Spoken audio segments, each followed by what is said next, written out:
चलिए भैया आज सीखते हैं एक नया कॉन्सेप्ट प्रोबेबिलिटी का। प्रोबेबिलिटी में एक एटलीस्ट एंड एटमोस्ट वाला कॉन्सेप्ट आता है। उसमें बच्चे को थोड़ा सा प्रॉब्लम होती है कि किस तरह से उसको सॉल्व किया जाए। चलिए क्वेश्चन देखते हैं। Two unbiased coins are tossed simultaneously.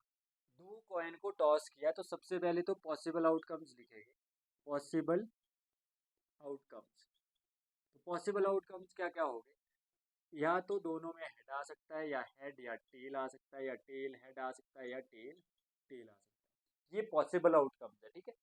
अब पॉसिबल आउटकम्स लिखने के बाद सबसे पहला क्वेश्चन पूछा कि प्रोबेबिलिटी निकालनी है at least one head. At least का मतलब होता है जैसे आप कहीं पर आपने मान लो एडमिशन लेनी है, तो वहाँ पे क्या बोलते हैं, कम से कम इतने परसेंट मार्क्स आने चाहिए, उससे ऊपर जितने मर्जी आए। तो इसका मतलब ये एटलीस्ट वन हेड का मतलब है कम से कम एक हेड होना चाहिए उसमें, तब वो क्वालिफाई करेगा, अदरवाइज वो क्वालिफाई नहीं करेगा। तो इसका मतलब ये हुआ कि कम से कम एक हेड किसमें है, इसमें।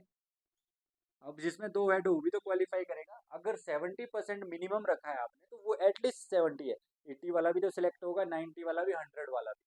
बट 70 जो टारगेट रखा उससे कम ही होने चाहिए। तो वैसे ही यहाँ पे एक हेड का टारगेट रखा था क्वालिफिकेशन के लिए, तो एक हेड आया, एक हेड आया, जिसके दो वो भी तो क्वालिफाई करेगा। तो इस केस में probability of at least one head क्या बन जाएगी?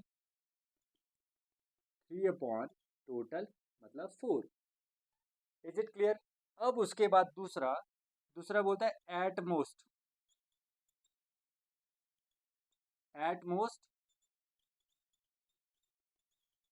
One head. मतलब एक कंडीशन रखी कि भाई ज्यादा से ज्यादा वन हेड होना चाहिए, ज्यादा से ज्यादा वन हेड होना चाहिए, उससे ज्यादा वाले सिलेक्ट नहीं किए जाएंगे।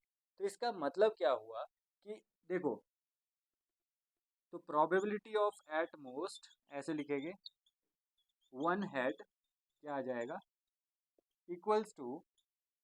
अब एटमोस्ट वन हेड का मतलब है मैक्सिमम लिमिट कर दी फिक्स की, वन हेड उससे ऊपर नहीं जा सकते, मैक्सिमम। एटमोस्ट मतलब मैक्सिमम, उससे नीचे हो सकता है। तो मैक्सिमम वन हेड ये वाला हो सकता है। ये तो बिल्कुल सिलेक्ट नहीं होगा क्योंकि इसके तो टू हेड है। तो मैक्सिमम वन हेड और मिनिमम चाहे जीरो भी हो, तो ये भी क्या होगा, 3/4। तो ये था हमारा कॉन्सेप्ट। मुझे पूरी उम्मीद है बेटा कि आपको ये समझ आया होगा। ये एटलीस्ट और एटमोस्ट वाला कॉन्सेप्ट बहुत तंग करता है बच्चों को। तो ये मैंने बता दिया आपको किस तरह से आपको इसको सॉल्व करना है। चलिए मिलते हैं अगले नेक्स्ट कॉन्सेप्ट के साथ।